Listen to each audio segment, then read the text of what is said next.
மணப்பாறை நாம் தமிழர் கட்சி நிர்வாகியை செப்டம்பர் 30ஆம் தேதி வரை சிறையில் அடைக்க நீதிமன்றம் ஆணை பிறப்பித்திருக்கிறது. விவரங்களோடு செய்தியாளர் மருதமுத்து இணைக்கிறார். மருதமுத்து, நீதிபதிகள் தரப்புல என்ன சொல்லப்பட்டிருக்கு? விரிவான விவரம் என்ன? அதாவது திருச்சி மாவட்டம் மணப்பாறையில் சொவியம்பட்டியை சேர்ந்தவர் சந்தோஷ். இவர் அதே பகுதியைச் சேர்ந்த ஒரு கல்லூரி மாணவியை கடந்த ஒன்றரை ஆண்டுகளாக காதலித்து வந்துள்ளார். இவர்கள் இருவரும் கடந்த 14 ஆண்டு வீட்டை விட்டு வெளியாக திருமணம் செய்து கொள்வதற்காக மதுரையை சென்றுள்ளனர்.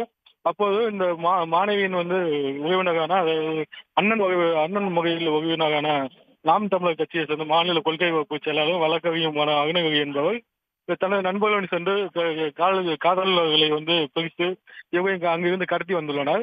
வரும் வழியில் சந்தோஷை மிகவும் கடுமையாக தாக்கி அவரை ரொம்ப சித்துவதை செய்து மணப்பாறையில் உள்ள துவங்குச்சி மோகினிமலை என்ற இடத்தில் இறக்கிவிட்டு சென்றுள்ளனர். இது சம்பந்தமாக இவர் உடல்நிலை பாதிக்கப்பட்டு திருச்சி துவங்குச்சி அரசு மருத்துவமனை முதலில் சிகிச்சை அளிக்கப்பட்டு அதன் பின்னர் திருச்சி அரசு மருத்துவமனை தற்போது சிகிச்சை பெற்று வருகின்றார்.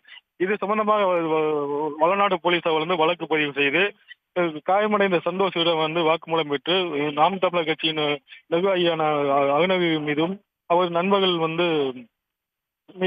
நண்பர்கள் உள்ளிட்ட அருணகிரி உள்ளிட்ட 6 பேர் மீது வழக்கு பதிவு செய்துள்ளனர். மொத்தம் 7 பிரிவுகள் வழக்கு பதிவு செய்து அருணகிரி, பிரவீன்குமார், கார்த்தி ஆகிய 3 பேரை தற்போது கைது செய்துள்ளனர்.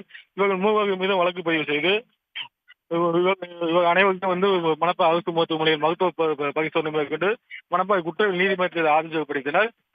இதனை விசாரணை செய்த நீதிபதி பாலாஜி, அதாவது மணப்பாறை பொறுப்பு நீதிபதி பாலாஜி என்பவர்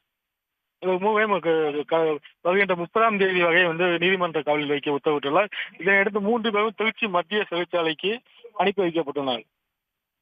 உடனுக்குடன் செய்திகளை தெரிந்து கொள்ள சன் நியூஸ் பெல் ஐகானை கிளிக் பண்ணுங்க.